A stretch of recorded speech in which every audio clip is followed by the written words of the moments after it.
Where should a first-time author start when seeking to publish a finished manuscript? Should it be sent to publishers? That's what we're going to talk about in this video. This video is brought to you by the Online Business Startup University, where we have courses to help beginning and intermediate entrepreneurs learn the skills they need to improve their business, like marketing, content strategies, and more, with simple, easy to learn and follow strategies. Now, I'm always leaning towards one side when I'm asked this question, but for good reason. If you're just starting out, I would self-publish for more reasons than one, and here are just a few. You can see what it takes to be a working author or just an author in general, and you'll gain valuable experience that you can only get through having gone through all the steps of self-publishing. Now, searching for a publishing house or an agent without being well-known or without being a well-known author, it's a difficult and it's a long process. You can get your book to market much quicker if you self-publish.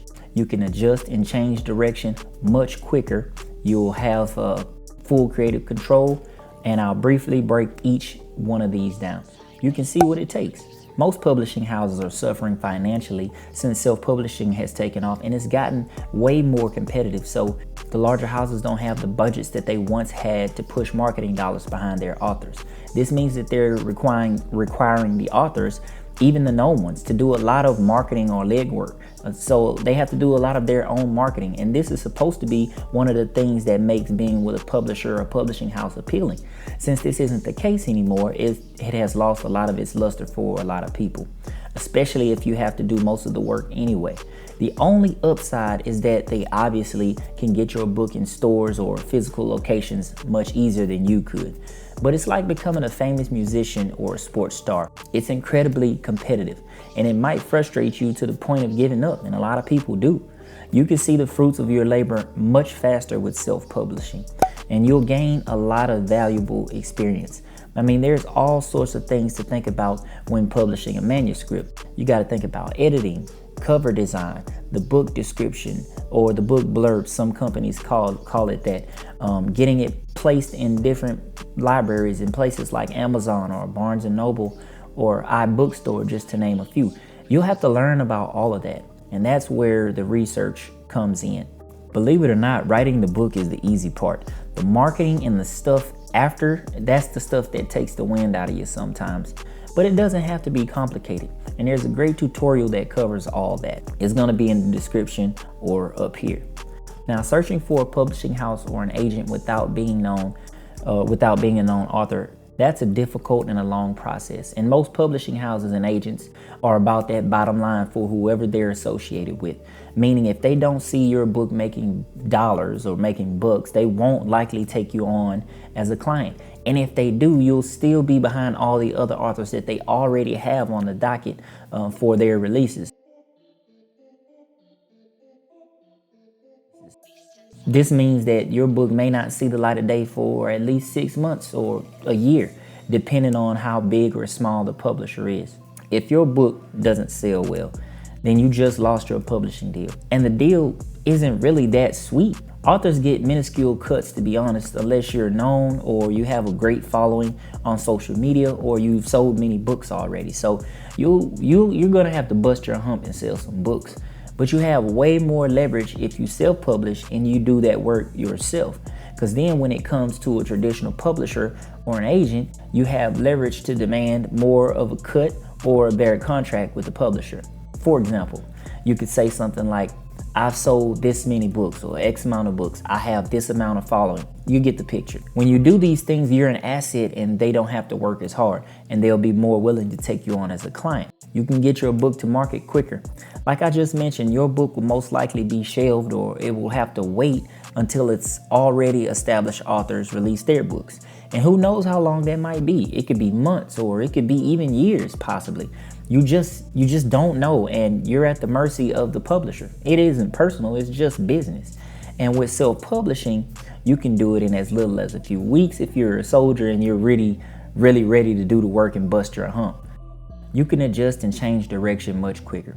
Let's say you find an issue that you need to fix, or you want to change up in your marketing strategy and you want to try something that you think might work better. With a publisher, they usually are supposed to back you, but maybe they won't as much as they should. And they're gonna be upset that they spent the marketing bucks on your book and it didn't sell. Although again, this is kind of like a catch-22 because like I mentioned before, they won't even take you on if they don't see the book making some money. Heck, your book could be great, but if an agent or a publisher doesn't think so, then you may not even get a shot at it. And that sucks, you know? The heck with those guys. You do you. And if you self-publish, you can change your marketing strategy and you can try new things to get yourself and your book out there anytime you want. And it's much less painful and you have way more control over that. That brings me to the last thing. You have full creative control. The good thing is that you have full creative control. The bad thing is that you have full creative control. So let's talk about the good. When you've poured your heart out, right, and you've done all that, you put a lot of work into your manuscript, and you finally think it's ready, the publisher or the agent could say 1, 2, and 3 or X needs to change, and they'll change it. And they'll change it because they think it'll sell better, and it probably will. They know what their client likes, and that's what they're gonna do. But what if you wanted to convey a particular message with that line or with that paragraph that they're trying to change? So what? They don't care.